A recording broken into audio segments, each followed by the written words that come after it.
How's it going, guys? Vaibhav here from GN Tech, and welcome to the second part of this camera comparison between the Samsung Galaxy S20 Ultra 5G and the Samsung Galaxy S10 Plus. So I'm recording this on the front-facing cameras on both of these smartphones at 1080p resolution, 30 FPS. Now, both of these can also do 4K 30 FPS, so let me switch over to that now. This is 4K 30 FPS resolution footage from both of these smartphones, the S20 Ultra 5G and the Samsung Galaxy S10 Plus. But the S20 Ultra 5G takes it up a step further, with it capable of recording 4K 60 FPS footage from the front-facing camera. So let's take a look at that next. And finally, this is 4K 60 FPS resolution footage from the S20 Ultra 5G compared to 4K 30 FPS footage from the S10 Plus. So this is the difference between the two, and if you've missed the daytime camera comparison between these two smartphones, do check it out by clicking the card on the top right hand corner. But without further ado, let's jump into some nighttime samples between both of these smartphones. Here's a roundup of both the Samsung Galaxy S20 Ultra and the Samsung Galaxy S10 Plus's camera specifications, the primary sensors, as well as the selfie camera. And in this video, we're going to focus on nighttime photos, starting with this sample at 1x standard zoom. Something that's fairly clear is that the S10 Plus's image has more noise to it right off the bat.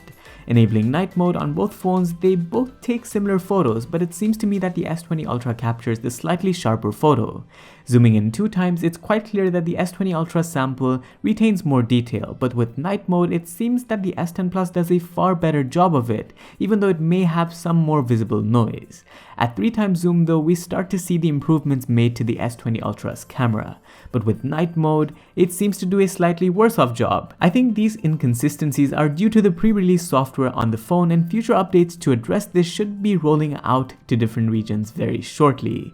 This is now at 5x zoom, where without and with night mode, the S20 Ultra is definitely doing the much better job. And we can say a similar thing for photos at 10x zoom as well. Just as a side note, you can also zoom in up to 100x with the S20 Ultra's camera if you need to use it for whatever situation.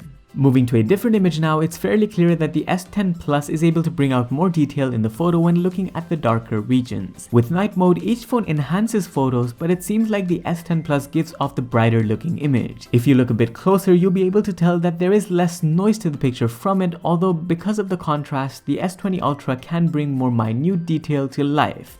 But definitely in this image, you see Samsung's better image processing on the S20 Ultra, making the photo look much sharper and less fuzzy compared to the S10 Plus. If you take a slightly closer look, that's pretty clear, and this is without night mode. Although with night mode, the S10 Plus makes some solid ground over the S20 Ultra. And if you have a look zoomed in once again, the S10 Plus's sample is better. So there is some inconsistency to the Ultra's image processing, and hopefully Samsung's updates in the coming weeks should improve that.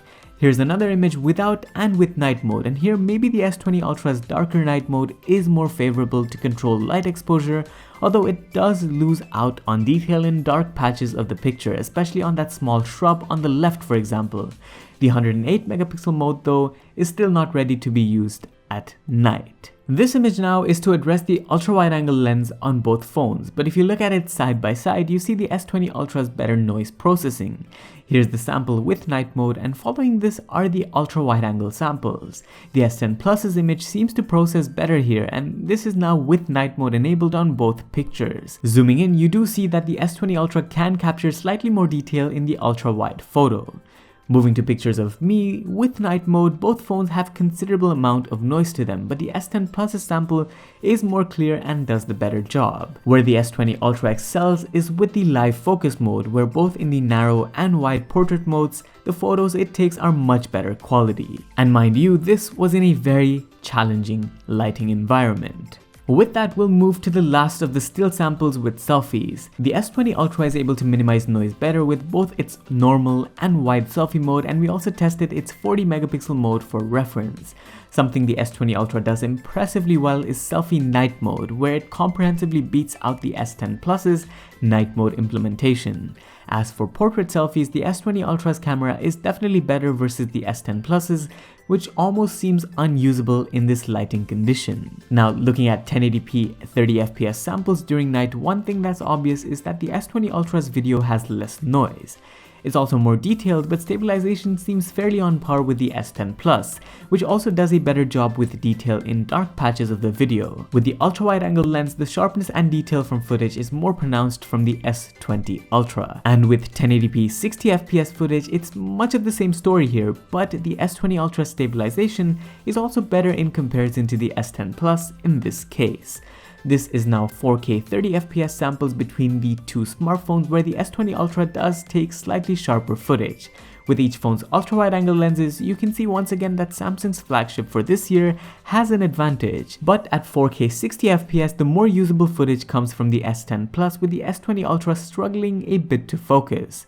Lastly, this is 8K footage from the S20 Ultra, something that the S10 Plus cannot do, and while it does need some work, it's a step towards an extra feature, and I'm sure we'll see improvements to it with future software updates. So that's it for this nighttime comparison. Check out our daytime one if you've missed it, and make sure to subscribe for more videos, including a roundup of the improvements after the S20 Ultra gets an update to its camera software. Thanks for watching, this was Vaibhav, and I'll see you in the next one. Adios.